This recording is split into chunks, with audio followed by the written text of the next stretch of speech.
Namaskar everyone. Today, let us see how we can use displacement method to find out reactions in an indeterminate system. On our screen, we are seeing a beam. This beam on the left hand side is fixed and it is simply supported on right hand side. This beam is experiencing an external load of capital P. And the reactions in this beam are vertical reaction RA on left end, moment MA on left end, and vertical reaction RB on right end.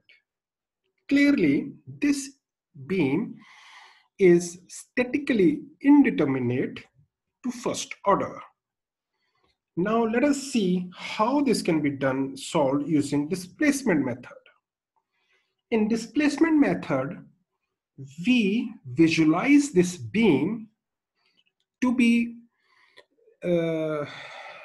such that its current position has been arrived by way of superimposition of two positions. What are those two positions? In the first position, we will consider a configuration in which both the ends of the beam are fixed. And in this next configuration, we will give a displacement of theta b to right end. Now, worth appreciating here is you can see that in one configuration in which we have fixed the right end of the beam, we are still considering the vertical load capital P. And in the another configuration in which we are giving a angular displacement of theta b to right end, you can clearly see the external load is absent. Now, this is the displacement method that the current configuration is assumed to be made up of two configuration by superimposition of two configurations. In one configuration, we have restrained the end B and we have made it fixed, and while considering the external load capital P. And in the next configuration, we have given a angular deflection of theta b to the right end. Now, what we will do, we will use the moment compatibility equation now, which says MBP plus MBB equal to 0, where MBB is the moment at right end when right end of the beam is given a displacement of theta b, and MBP is moment experienced by the beam at right end when right end of the beam is considered to be fixed. So in this way, in a manner, we have generated another equation, which is MBP plus MBB equal to 0. This now allows us to find out the reactions RA, MA, and RB of this particular beam. Now let us see how this displacement method can be exploited by considering one example. So in front of our screen, we have a beam which is experiencing uniformly distributed load W0.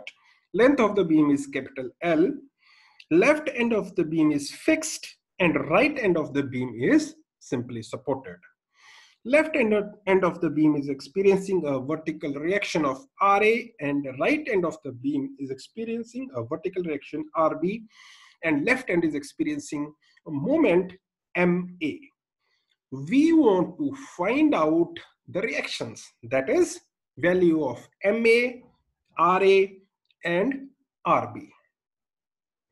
Let us see how we can do it using the displacement method. We will assume this particular configuration to be such that it has been arrived at by superposition of two different configurations. What are these two different configurations? In one configuration, the right end is also fixed and load W0 is also acting. And in the another configuration, right end is experiencing a angular deflection of theta b. Okay, now let us start solving this problem. So first configuration.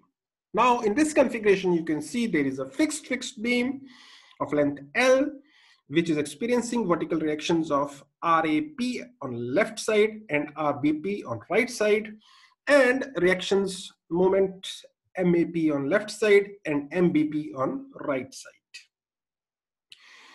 So for this beam, we can write EI d square V by dx square equal to W0 Lx by 2 minus MAP minus W0 x square by 2. That we can write.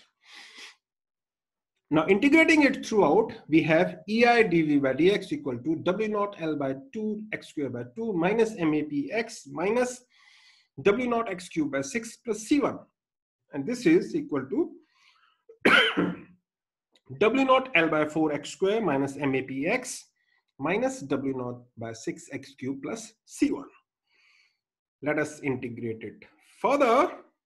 So we have EIV equal to W0 L by 4 x cube by 3 minus MAP x square by 2 minus W0 by 6 x4 by 4 plus C1x plus C2.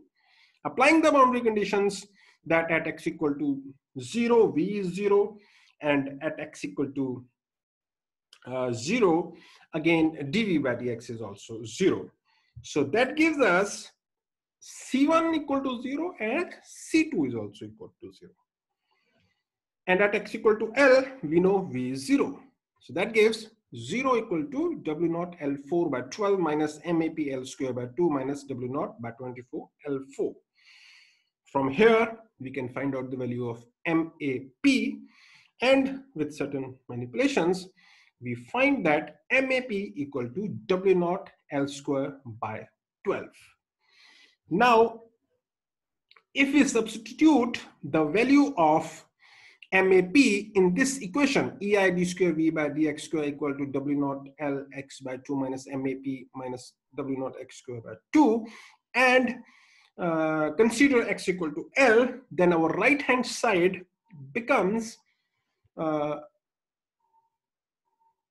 MBP equal to minus W0 L square by 12. So in this particular fixed configuration, we can also write W0 L equal to 2 RAP. Here we can see RAP would have to be equal to RBP, and RAP equal to RBP equal to W0 L by 2. So we know now the value of RAP, we know the value of RBP, we know the value of MAP, and we know the value of MBP. So this particular condition we have completely solved. And you can see this is statically determinate configuration. Now, let us consider the second configuration in which right end of the beam is experiencing now a angular deflection of theta b. And the vertical reactions are RAB and the left end, RBB in the right end, left end experiencing a moment of MAB and right end experiencing moment of MBB. Please appreciate that here there is no externally applied load, and the moments and reactions are appearing in this configuration by virtue of the fact that end B is being given a angular deformation of theta B. Now we want to find out the reactions in this particular configurations. Reaction RAB, RBB, MAB, MBB. These are reactions we want to find out. Again, we will resort to our well-known second order deflection equation, which is EID square V by dx square equal to RABX minus MAB. This you can write by considering a section at x equal to any length x from the left hand. And if we integrate it, we get EI dV by dx equal to RAB x square over 2 minus MAB x plus C1. Integrated again, we get EIV equal to RAB x cube by 6 minus MAB x square by 2 plus C1x plus C2. And if we apply the boundary conditions that at x equal to 0, displacement is 0, and at x equal to 0, dV by dx is also equal to 0, and we arrive at the constants of integration C1 equal to C2 equal to 0. And at x equal to L, again deflection is 0, and that gives us 0 equal to RAB by 6 L cube minus MAB by 2 L square.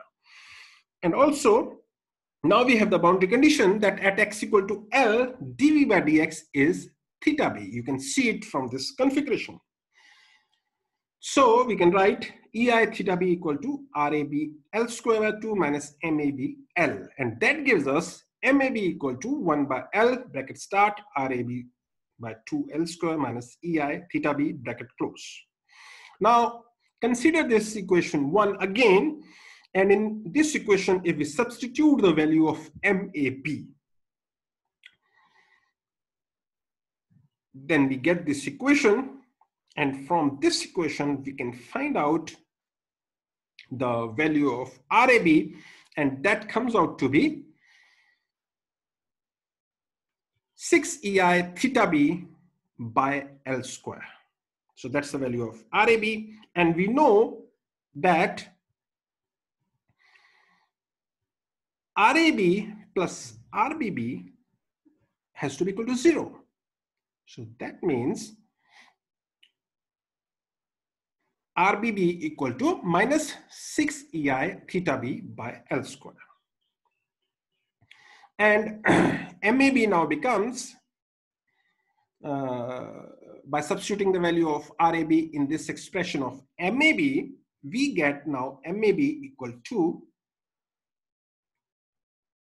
2 EI theta B by L.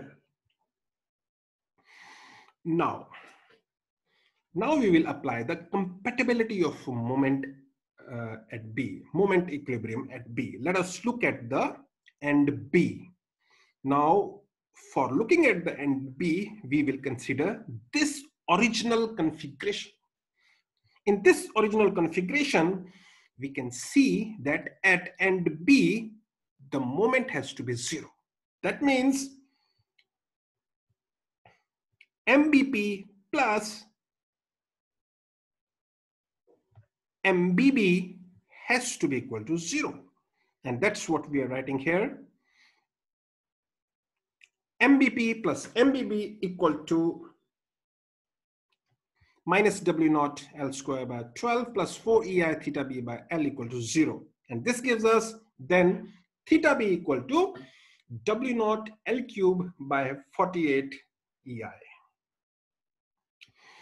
So now we have solved this configuration also. We know the value of MAB in this configuration. We know the value of RAB. We know the value of RBB. And we also know the value of MBB.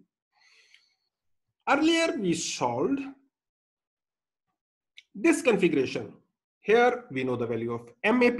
We know the value of RAP. We know the value of MBP, and we also know the value of RBP. But our original problem of interest is this one. We want to know the value of MA, RA, and RB. Now, clearly, we can see MA is equal to MAP plus MAB and RA is equal to RAP plus RAB. RB is equal to RBP plus RBB. And moment at end B, which is 0, is equal to MBP plus MBB. So this now allows us to solve the original problem. And now we proceed in this fashion. RA is equal to RAP plus RAB. RAP we have already found out is equal to W0 L by 2, and RAB is 6 EI theta B by L square. We have found out the value of theta B earlier. So substituting here, we get the value of RA, and that is 5 W0 L by 8. So we have found out the value of RA. For MA, we know that MA is MAP plus MAB. We have found out the value of MAP and also MAB. Substitute it here. We know the value of theta B also. Substitute it here. And we get the value of MA as W0 L square by 8. And for RB, we know RB is RBP plus RBB. Substitute the values of RBB and RBP and RBB. So we get the value of RB as 3 W0 L by 8.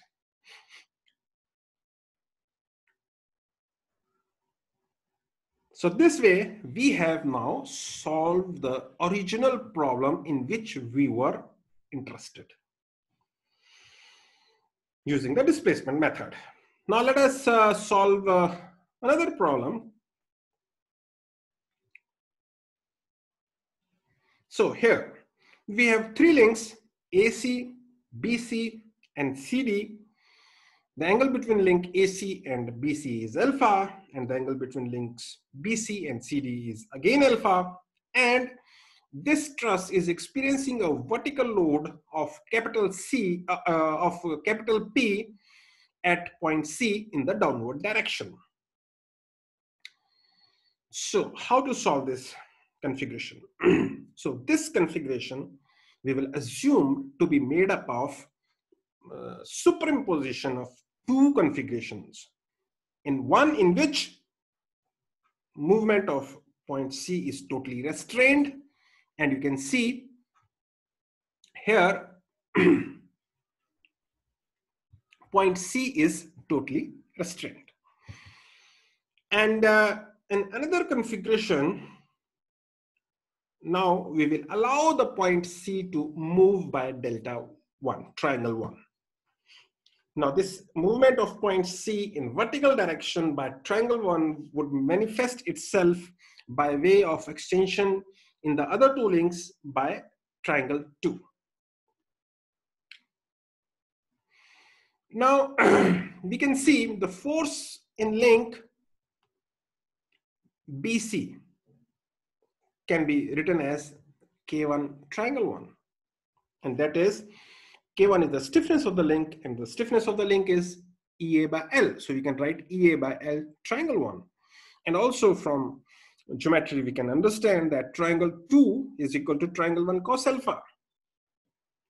And forces in the two these inclined links is F2 equal to K2 triangle 1 cos alpha, and which can be further written as AE cos alpha triangle 1 divided by L by cos alpha. Now here we will apply the condition for vertical force equilibrium at joint C. Now let us look at joint C. At joint C, we can see PCP plus F1 plus 2F2 cos alpha. All this has to be equal to P, capital P, because in the original configuration, you can see that the point C is experiencing a vertical force of capital P, right? And PCP in this case, is 0. So we get F1 plus 2F2 cos alpha equal to P.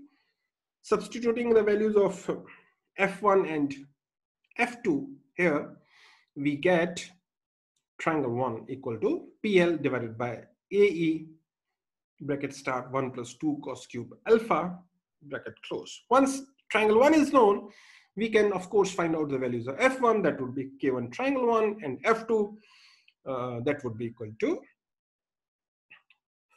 K2 into triangle 2. So in this way, this whole problem gets solved. And now we will talk about the stiffness coefficients reciprocity. Like flexibility coefficients, there is reciprocity of stiffness coefficients also. Here we are talking about linearly elastic systems. So for these systems, using Castigliano's theorems, force at location P at location I can be written as Pi equal to curly U by curly triangle I, where U is the strain energy of the system and triangle I is deflection at ith location. And similarly, Pj equal to curly U by curly triangle J, where J is the location and Pj is the force at jth location and triangle J is the deflection at the jth location. Partially differentiating these two equations, we get curly Pi by curly triangle J equal to curly square U by curly triangle J curly triangle I equal to Kij. So that's, now this is the stiffness Kij. Now, similarly, curly Pj by curly triangle I can be written as curly square U by curly triangle I by curly triangle J equal to Kji. Now, since the order of the partial differentials is immaterial, so we can very clearly see in this case Kij equal to Kji, or there is reciprocity of the stiffness coefficients. So this is all we will be discussing today, and I hope this displacement method to solve a statically indeterminate problem is clear to some extent.